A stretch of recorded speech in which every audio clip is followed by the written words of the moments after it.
Hello and welcome back to the Rope Access and Climbing Podcast, YouTube edition. I'm your host, Mikey Stevenson, and today I'm going to be talking to you about some basics with knots. If this is your first time here, please make sure to subscribe and follow us wherever you get your podcasts, so stay tuned.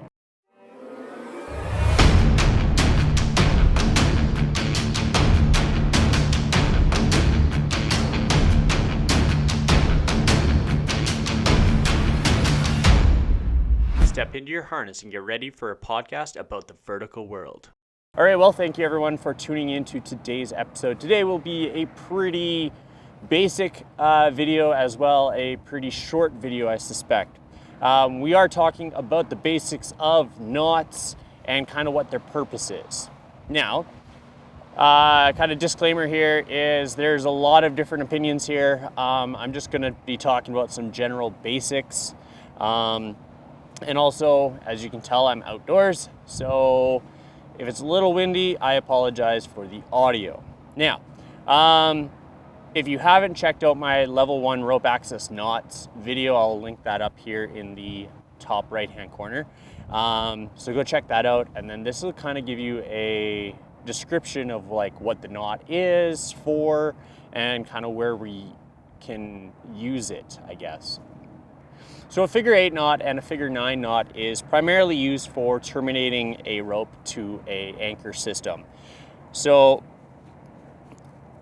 if you take this knot, tie it, and then you clip it to a carabiner or a mail-on or whatever, this is primarily what this is designed for. You can use this on your cow's tails as well as an end knot as well, but you know, this is generally used to rig up straight ropes, access lines, whatever you want to call them. Another area where 8s and 9s are quite frequently used is in hauling and lowering systems. It is an end knot, so it gives you that ability to tie it right at the end of the knot, end of the rope, and you know, has a lot of versatility.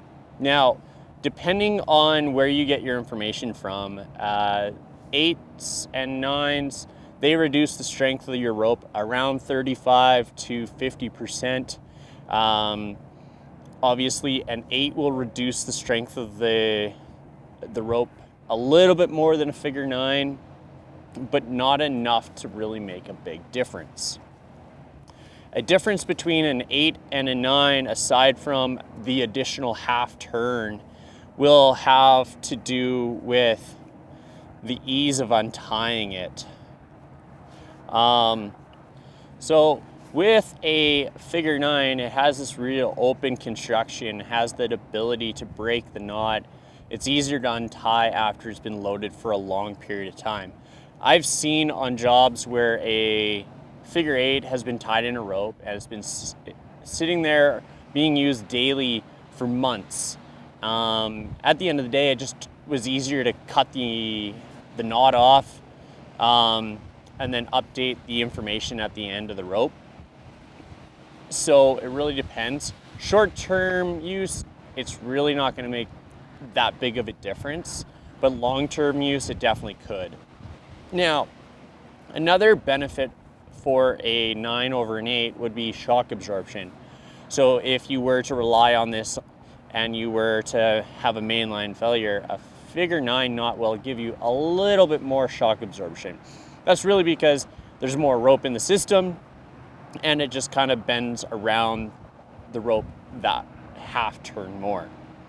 Is it going to be a substantial difference? No, it's not, but it will give you some sort of peace of mind. All right. Now, diving into another end knot, that would be a scaffold knot.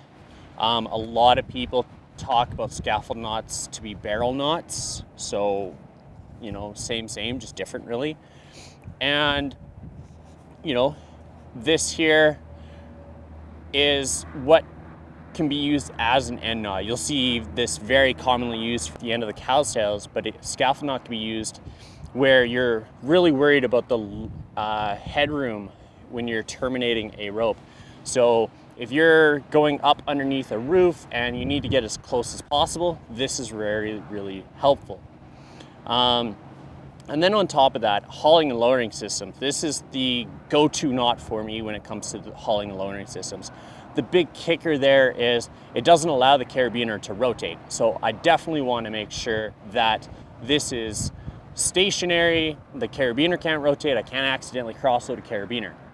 I have seen it in a lot of cases in crosshauls where the system goes slack and that carabiner gets kind of stuck sideways, and you don't notice it until it's too late. So hauling load systems, cow's tails, definitely a go-to knot.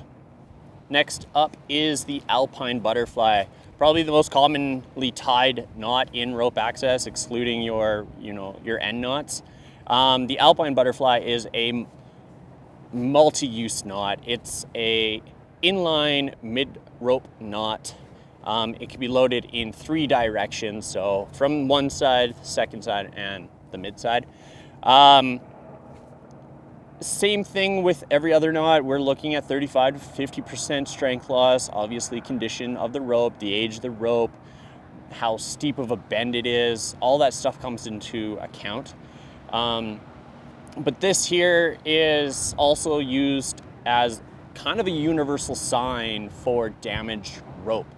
Now, obviously, if you encounter a damaged section within the rope that you're ascending or descending, make sure you get a hold of your supervisor, notify them what's going on. They may talk you through another process to make it a little bit more knowing that there's damaged rope, but this can be used for so many different things. So say that you only have one backup device, but yet you have to transfer from one set of ropes to another set of ropes.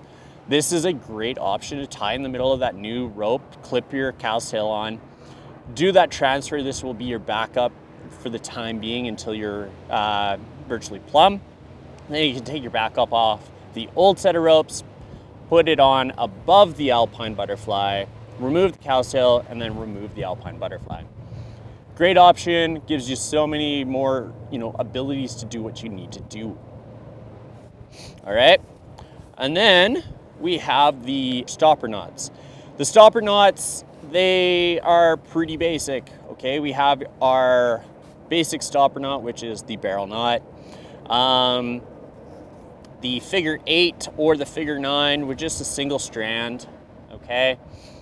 These are kind of go-tos, all right? Now, why do we need stopper knots? Stopper knots are going to prevent us from descending off the end of the rope. Highly suggest that you have these. A lot of people will criticize you if you don't have stopper knots, so make sure that you do. It's definitely a good habit to always have these, and yeah, you may have 10 or 15 feet of rope sitting there on the ground and you're like, I don't really need it. It doesn't really matter. But at the end of the day, you could be up in that pipe rack or on that job, and all of a sudden you have to use that rope up. And then you forget about how much rope is on the ground. You descend down, not paying attention, and those ropes are now 5 feet off the ground. That would be where this stopper knot, even if it's 5 feet, 10 feet, 20 feet of rope on the ground, that may change throughout the scope of the work. So always get in the habit, toss these in there. It'll definitely save your life one day. So those are the basics when we're talking about knots. It's not a big thing. You have your end knots, you have your midline knot, and then you have your stopper knots.